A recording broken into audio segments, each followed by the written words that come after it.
Hello, and welcome to Credit Matters, the podcast where credit absolutely matters. I'm Shankar Ramakrishnan, your host and head of US Credit and Global Market Engagement at Informa Global Markets. I'm here with my colleague and co host, Bruce Clark, Morning, head of Shanks. rates. Hi, Bruce. Head of rates market coverage. And we have a special guest, Dave Corbell. Hi, Dave. Hi. Global head. He's the global head of markets coverage at IGM. So today we will discuss the state of primary credit markets in two of the largest primary markets in the world amidst extreme market volatility driven primarily by the Iran conflict, concerns over private credit, and inflationary pressures affecting the global macroeconomy. Before the Iran conflict, primary markets were on fire, despite worries about increasing leverage by hyperscalers to finance AI projects with unproven revenue potential. There were also concerns about the unregulated growth of private credit fueled by bank leverage, as well as geopolitical tensions following US trade tariffs imposed on all countries, including its allies. At that time, the key question on everyone's mind was how many US interest rate cuts we might see this year, not whether there will be a hike. A question that has been asked since the onset of the Iran conflict. So, since the Iran conflict has begun, it has been a series of starts and stops for the primary credit markets globally.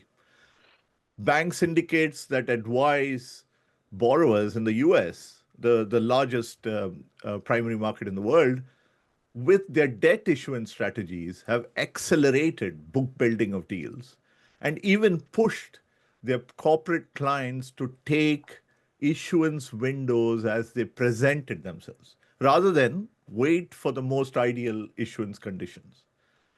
So that strategy has worked somewhat because record volumes of debt have been issued in some sort of front loading of issuance. The first quarter in the US saw investment grade volumes touch $651 billion, making it the busiest first quarter of all time and only the second busiest quarter of all time. So it got the first one is in 2020 during the COVID crisis. And while credit spreads have widened, they have shown the tendency to tighten when supply slowed, which is now creating some sort of a cycle that enables this, start and stop strategy.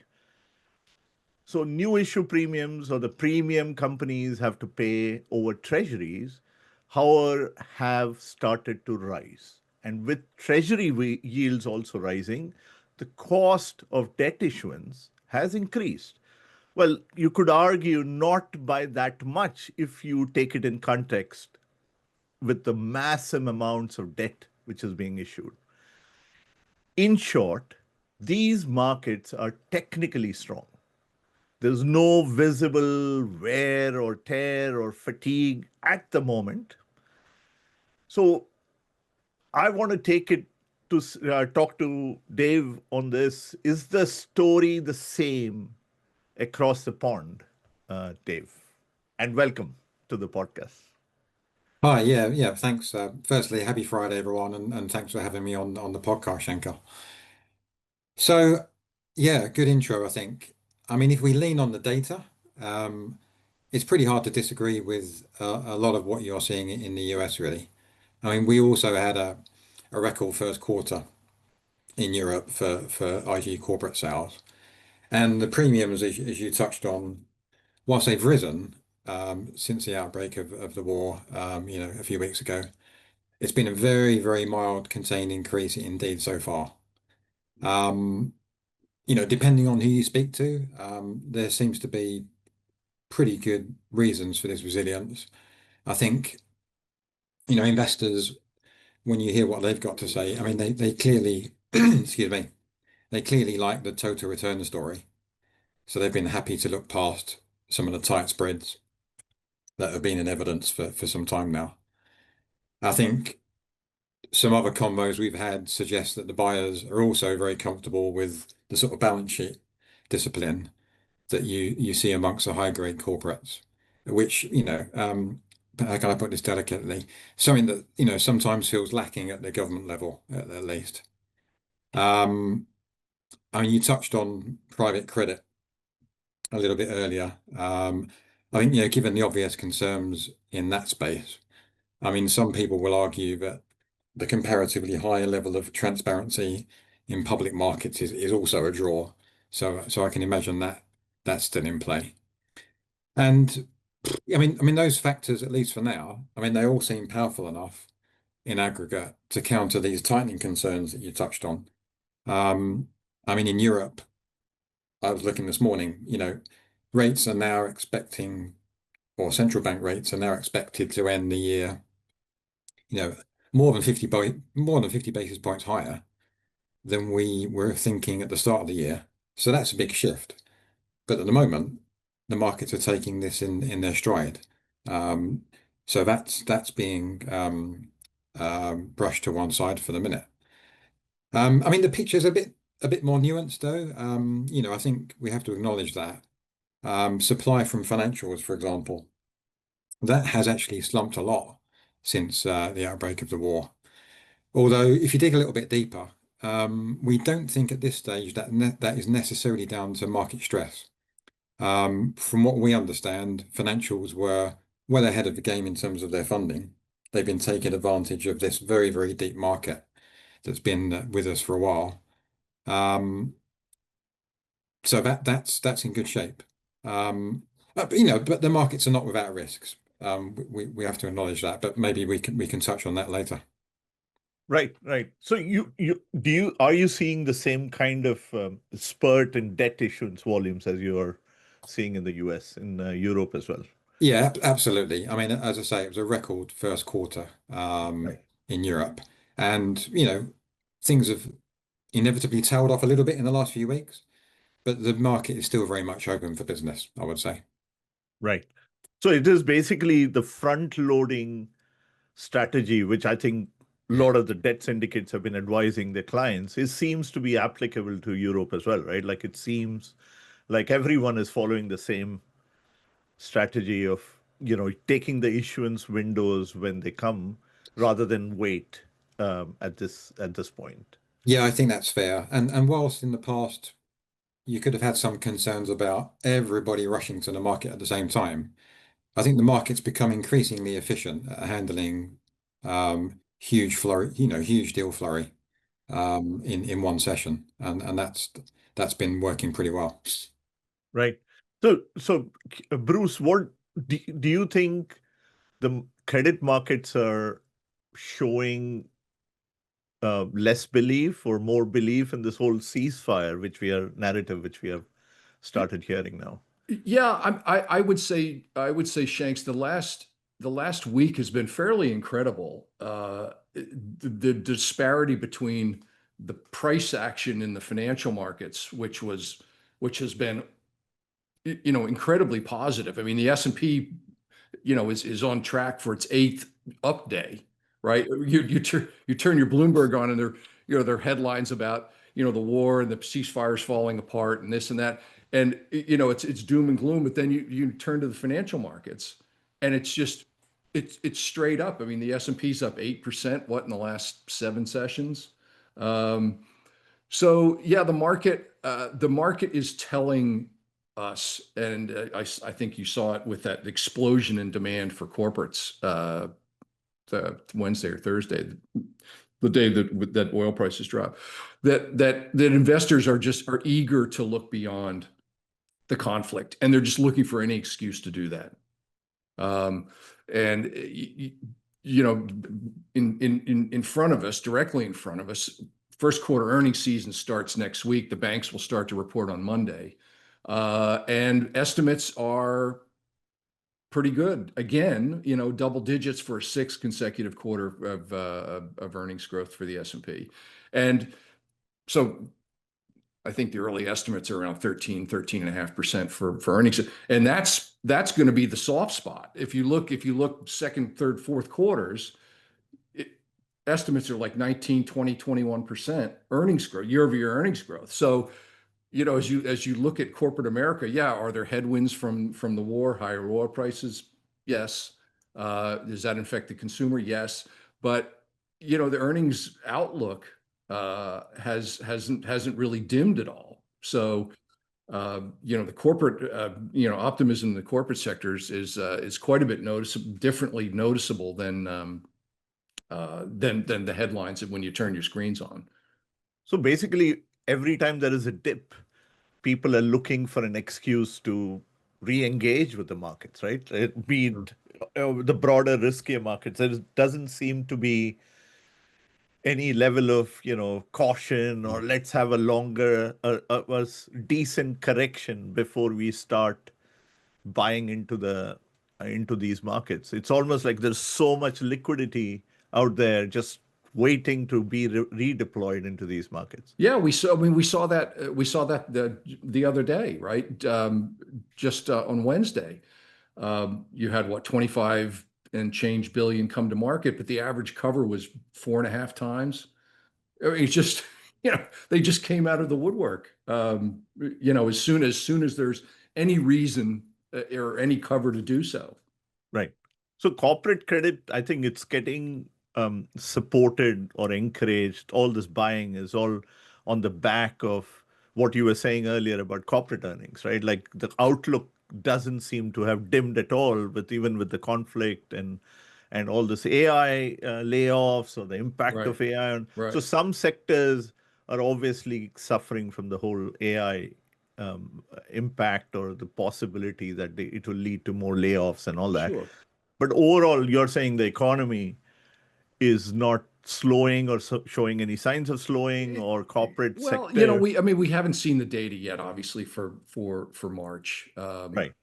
But if you judge by the price action of what's happening in the financial markets, I would say that no. I mean, and what helped push the markets up yesterday, the CEO of Amazon published a letter sort of previewing the company's first quarter earnings, and their AI revenue has a run rate of $15 billion in the first quarter, which took a lot of people by surprise. And he went on to say that demand is so big that they're thinking of selling their in-house chips that they manufacture to help supplement the demand that they're seeing for companies like NVIDIA and so on and so forth. So, it was definitely for all of those who hand wring about AI overspending. I mean, me being one of them. Okay, that letter put some of those fears to bed. Right. And Dave, are you seeing a similar kind of, like you mentioned earlier about the rate hike or tightening cycle? Like, do you think that's having an impact on how people are looking at the credit markets? Like, do you see any sign that people are saying, okay, why not I just wait for rates to go up before I start buying at higher yields, possibly? I'd say you've got to look very hard to find evidence of that causing any real concern. I mean, for the sake of variety, let's try and say something different. But I think, yeah, if we look at the hard facts at the moment, as you said a minute ago, Bruce, we've got cover ratios of over 4 times in the high grade market here. So that's pretty similar to what you guys are seeing.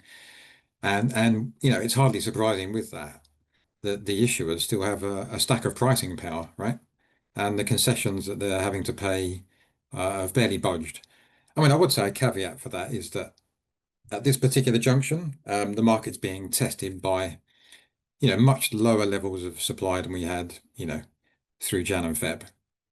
But what is printing is coming at, pretty good levels from an issuer's point of view in terms of costs, relative to their existing curves. there's no real sign of that changing for the minute. I mean, before anyone else says it, I'm almost going to say that there's a touch of FOMO around. As you said, there's cash waiting to go in, and if anything, that bias to step in and buy into the weakness still seems to be there. Right. And And interesting, I if you remember, yeah. sorry, Shanks, if you remember our last guest, Megan Robson, guest before the last guest, sorry, she noted that that from BNP, from BNP that corporate credit investors, went into the war underweight credit. Right. So they're not. It's not like they're stuffed and they're worried about their exposure. I mean, they're underweight and they're looking at this as an opportunity. Right, and that's the reason why technically the spreads, the credit spreads are not widening at all, right? Like it's or widening, but not but there is a tightening bias to it. And here's a question. In theory, that money can disappear. We know that, but what else are you going to do? That's the question investors are having to answer, right? Where else are you going to put that money? Right.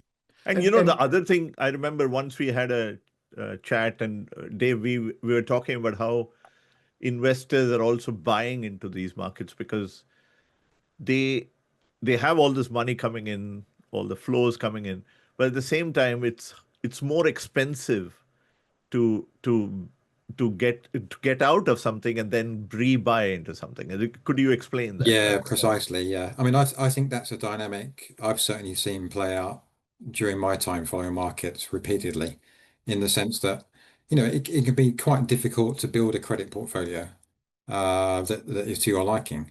And to exit the market and to re-enter can be quite difficult, right?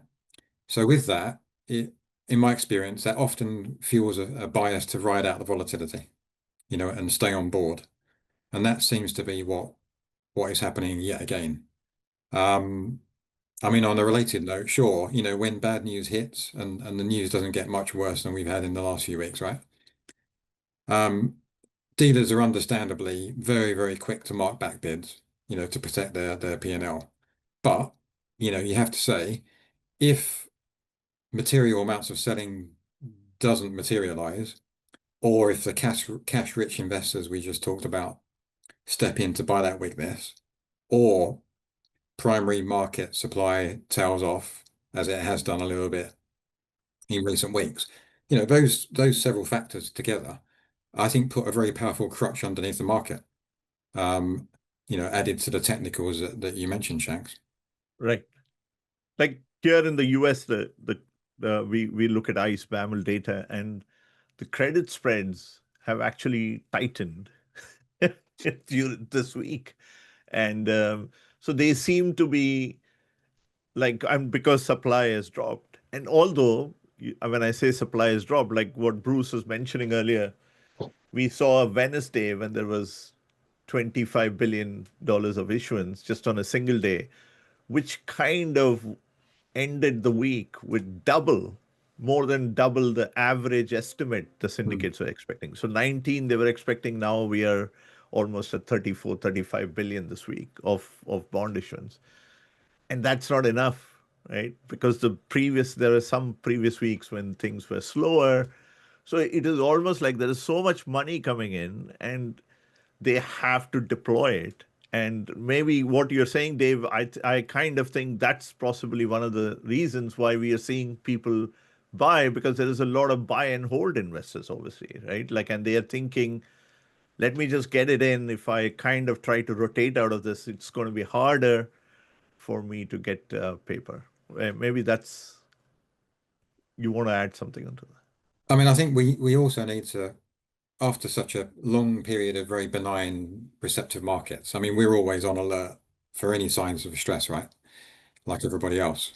But even in some of the parts of the marketplace where we've seen activity tail off, you can quite easily construct an argument as to why that feels fairly benign. I mean, for example, we've talked a lot, or I've talked a lot about high grade markets so far. And I think we need to acknowledge that in high yield, in Europe at least, the Middle Eastern conflict has really slammed the brakes on. But what we understand from conversations with the marketplace is that this is partly just down to issuers being reluctant to pay to play, where margins or costs have gone up.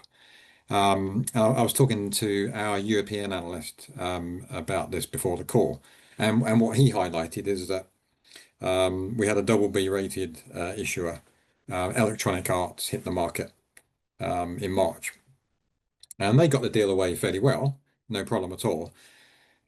But they paid, roughly what single B names were paying before the conflict started. So you can see that there has been a material change in costs for some issuers, and that may be just stalling some of that supply, rather than necessarily a lack of willingness by investors to embrace. Oh, right, right. Listen, Yeah, from a macro point of view, Dave touched on this earlier about the outlook for policy rates in Europe and the UK. As we move, through this week, and I think the outlook, what you're seeing in the transport sector and other sectors, the outlook that oil prices aren't going to stay high forever. I also think that people look at that, especially in the UK and Europe, and they're looking at the swing in policy from rate cut expectations to rate hike expectations. I don't think a lot of people, with economies in Europe and the UK barely growing, I don't think anybody thinks that interest rates are going to stay up in those countries. For example, like the UK, I have it here, before the war, okay, the market was pricing 2 rate cuts, 50 basis points roughly. War starts, everybody goes into COVID mode. Oh my gosh, right? They priced in more than 3 rate. This is till the end of the year, mind you.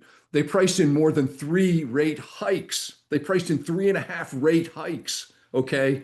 And now, I think most of us looked at each other and go, yeah, no, there's no way that those economies survive, 2 or 3 rate hikes. And since in the UK, it's now receded, they're still expecting 1.5 rate hikes, but quite a bit different outlook than just a couple of weeks ago. So I think that as the dust clears a little bit, that investors look around and go, yeah, this pop up in rates in Europe, that might be a pretty good opportunity to lock some things in, because the central banks are not going to go on some tightening campaign. Okay, so if you get this back up in rates, due to the war, it's probably a decent opportunity, it's an opportunity rather than something to be feared. So Bruce, the market expectations of US rate direction has also changed, right? Yeah, oh, massively, right? I mean, before the war, the market was expecting 2.5 rate cuts, so 62, 65 basis points of rate cuts. Again, a couple of weeks ago, it was, oh my gosh, the Fed's going to have to tighten, and they had swung it so they were pricing not one full cut, but say 15 basis points. That again has now receded to, we're expecting, a small rate cut later this year. So we're back on the, small. I mean, before the data this morning, there was 7 basis points of rate cuts, aggregate rate cuts priced in for this year. So, a hold on rates or perhaps a slight easing, but again, not this, long tightening campaign that the markets were pricing just 2 weeks ago. So I'm going to put you on a spot a little bit here. Like, how much belief should we have on what the market expectations of rates are? Do they get that right, or they keep changing their minds every day?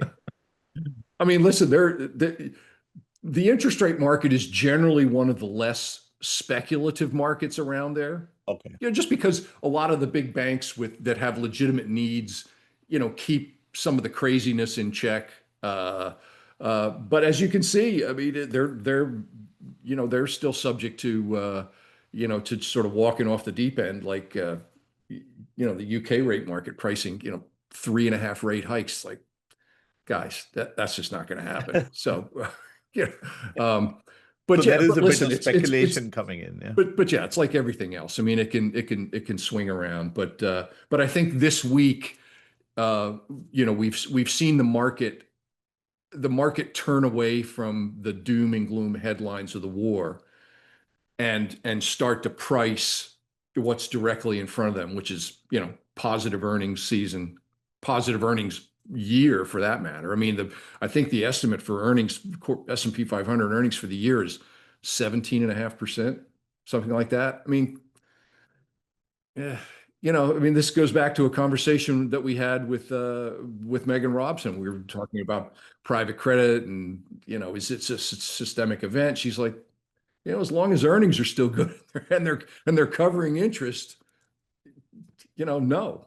So actually, that was a great podcast, Yeah. which I encourage all our listeners to tune into, because that we covered a lot of topics, but most of the podcasts we are getting guests who are really very knowledgeable to answer a wide variety of questions across asset classes. So that is one, and I think all the other ones are also worth listening to.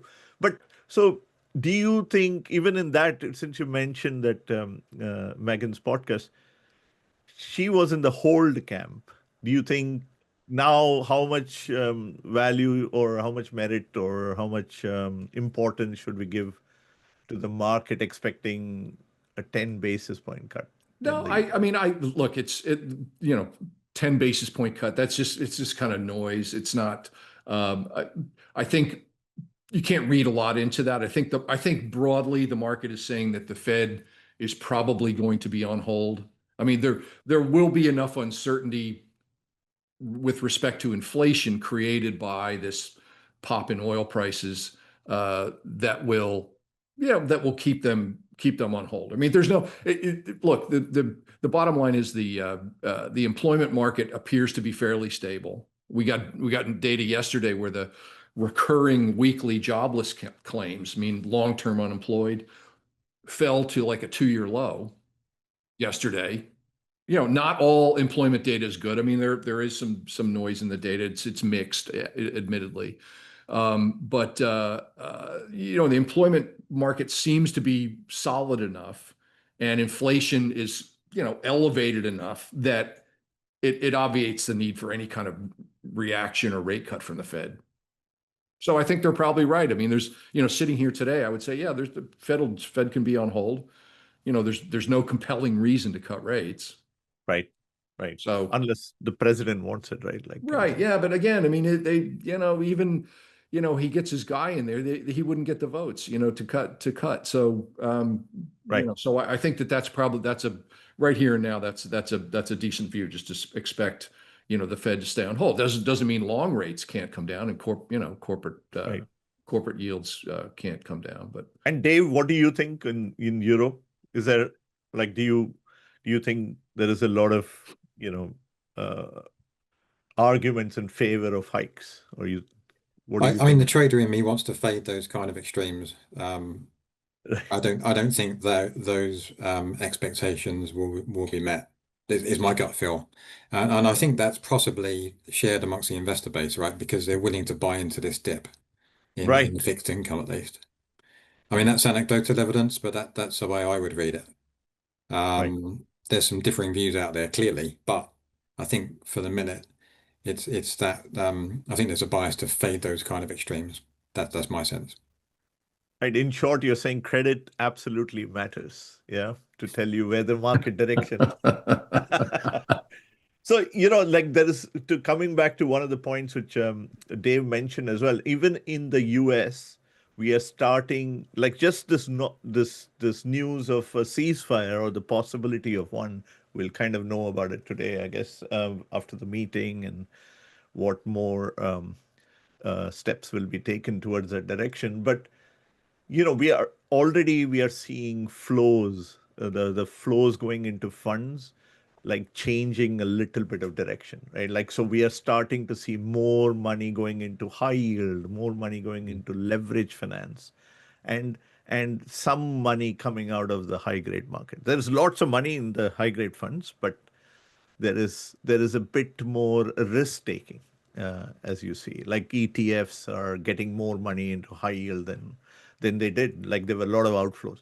So another interesting point here is that we are also starting to see issuance emerging out of the emerging markets, right? So we are now seeing corporate issuance coming out. There was a trade from, I think, I don't know whether I'm pronouncing it right, but it's a Chilean company, Cencosud, and they had investment grade ratings, which is kind of rare and unique for that space, for the LATAM space. But they had peak books of $3 billion. So there's 6x coverage. So there is a lot of money coming into EM as well now, right? Like, so I think you are, in fact, one of the things in that deal was interesting that they launched, so they set the books and everything, and they launched the spread level. Then they relaunched it and at a 3 basis point tighter. So there was so much demand that they knew that they were assured this peak demand doesn't like fall when they tighten the pricing even more. So that's it's a sticky kind of money coming in. So let's see, like, do you so all we are talking about is how great credit is, right? And how everything is great and everything seems to be pointing to the right direction. It's all buy, buy, buy, right? But is there any sign of strain? Like starting of the year, we all started talking about, private credit, AI, this, that, and people are looking for, excuses to sell as well, right? Because the rally was just getting too much. Now it's the opposite. And do you guys buy into it? Like, do you think it's all great? It's all going to go one way up from here? I mean, I don't know about that. I mean, in macro circles, there's a lot of chatter about debt that was issued during COVID in the 2020, 2021 period. A lot of it sort of 5 to 7 year tenor that is, coming up to be refinanced. Now, if you remember, I mean, the Fed funds rate was 0 back then, right? So, so that's something that macro guys are looking at, saying, hey, there's this wall of money that needs to be refinanced at, probably meaningfully higher rates than they were previously paying. So that's that's something that I'm watching for. Right. It also means that there is more money getting released to be invested. That's Right, also right. Yeah. Well, but Dave, in what are you thinking about in terms of risk? Like, is there stuff people are missing at this point, or everything is great? Yeah, this rate shock one is an interesting one, right? Because it's a kind of dynamic we haven't seen for a long time of that magnitude at least. And as the debt rolls off, the rates you're now paying are obviously a lot higher. I mean, I'm not looking to downplay the risks here, but markets are often driven by what's already in the price, right? And higher rates are not a new story to me, at least. And we've been up at these levels for a little while now. So I think there's good grounds to say that a lot of those risks or concerns are in the price. And to me, it helps explain why markets are not freaking out about this particular issue at the moment. I mean, that could obviously change, right? As Bruce said earlier, if we get slowdown worries taking a stronger hold, or if the stagflation story becomes more ingrained in people's thinking, yeah, sure, yeah, we're going to start worrying about debt servicing or default risks ticking higher. But I'd say that's a watching brief for the moment. I don't think it's a central scenario for Right. markets.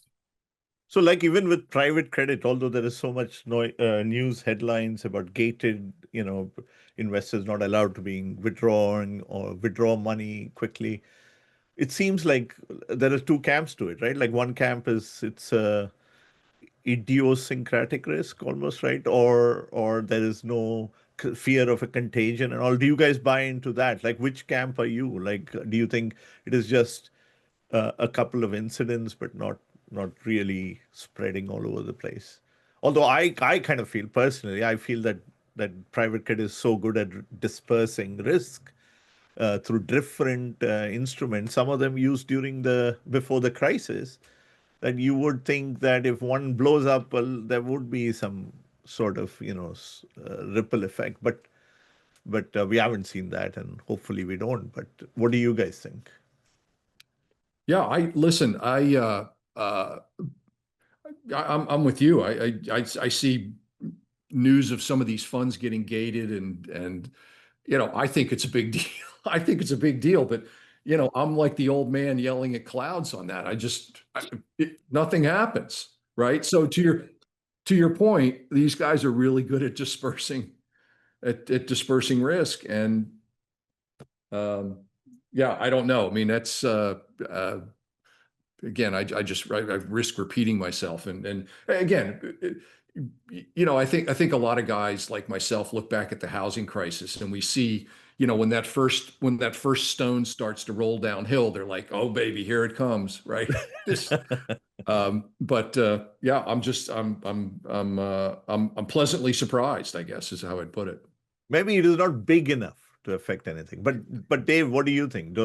What is your view on the whole? It's a tough one, isn't it? I mean, for a public credit guy, I think it's tough, right? Because I mean, in terms of concerns, the clue's in the name, right? Private credit, relatively unregulated. You could argue borrowers are actively attracted to that financing option, given the lower disclosure requirements. So it's something that you have to monitor. But yeah, having a firm view on it and how that interacts with public markets is the million-dollar question, right? I think I like to be a bit of a student of price action, and I think everything we've talked about today really kind of underlines this mentality of buying into weakness, um, giving markets the benefit of the doubt. I think that's still quite a powerful view out there, and it seems unshakable for the moment. But hey, things can change, and Like we'll see. the music can go on for only that much, but it's been going on for a long time now. So Yeah. so you have to start believing in it at some point. Uh, Yeah, sorry. no, carry on. Yeah, no. So one of the things which I think there's another risk, which is of the inflationary risk, right? Everything is costing more in real life, and you would start thinking it should start having impacts on loan payments and everything. So one interesting point which we cover in IGM, we cover structured finance very well. Like we have the first deal, I think we from the first deal to what is going on now, there's very busy markets. I feel the structured finance market kind of reflects where the real economy, because real economy assets like payments towards car loans, student loans, personal loans, timeshares, and even like right up to fiber networks are securitized, right? Like all the receivables or the cash payments for these are securitized, and they are starting to see some strain. There's not like a default risk or something, but not but it is kind of, we are seeing some strain in terms of spread widening. Now, so what that kind of reflects is some worries that this whole inflationary pressures could squeeze some borrowers, right? Like especially the guys who are subprime or those with like really low credit scores in the US. And supply has slowed. The market used to see 60, 70 deals in a week. Just imagine, right? Like it's that busy, this market, in March and April last year, but this year it's half of that, right? So I think any thoughts on this, like inflationary pressure is? I think our market's discounting what the real impact of that could have, like when people can't pay their bills. Yeah, any of you, like Dave, Bruce, what do you guys think about that? Yeah. Yeah, look, obviously it's a concern. But again, it's almost like the private credit phenomenon where you have these red flags. You see delinquency rates on on car loans and in various things that are directly impact the consumer, and yet nothing happens. I mean, there's no systemic. You draw all kinds of conclusions. You see delinquency rates here and late payments and what, but there's no systemic fallout from it. It leaves me scratching my head. I don't know. Right. So Yeah, So I almost feel like it goes down to the capacity of the market to absorb some, losses, right? Like it's actually grown because the money coming in, right, people buying into dips. Maybe it's the capacity to absorb these defaults and keep moving on right, is because things are not getting as big as they should, right? Like they are not getting a massive problem yet. right, right. So Yeah, I mean, it's like you hear, one day you'll read stories about these layoffs and AI related layoffs and these doom scenarios where right. we're all going to be replaced, and then and then nothing happens. I mean, nothing happens, and we all just sort of move on. And again, the jobs numbers are actually there's no the anecdotal data. Quite often, the anecdotal data for, let's say, delinquencies or unemployment, just the anecdotal evidence just doesn't line up with the official data, right? I mean, the data coming in, the economy remains, consumer spending remains fairly robust. Are people spending on their credit cards? Yeah, maybe, but I mean, they've been saying that for, I don't know, 2-3 years. Right. The employment data remains fairly solid, according to the Fed. Yeah, so I don't know, Shanks. I mean, I'm always waiting for that next shoe to drop, but for now, but the economy seems to be on fairly solid footing. I hope we don't see the shoe dropping, but at No, that mean point, either, but at that point, we have exceeded our time, and so thank you very much, guys, for participating in this, and thank you to our listeners for listening to us. Subscribe to Credit Matters because it absolutely does on YouTube, Spotify, Apple, or wherever you get your podcasts, and tune in next week when we dig into the latest credit events. We might have a very good guest next week from the market. So we can ask all these burning questions to him or her. I'm going to keep it a secret next week. And if you want to receive real-time reports and market data, you can request a free trial of IGM services. It always kind of baffles me. Why have people not done that yet? Go get it. The link is in the show notes. Thank you again and have a nice weekend. Thank you, guys. Good weekend, everybody.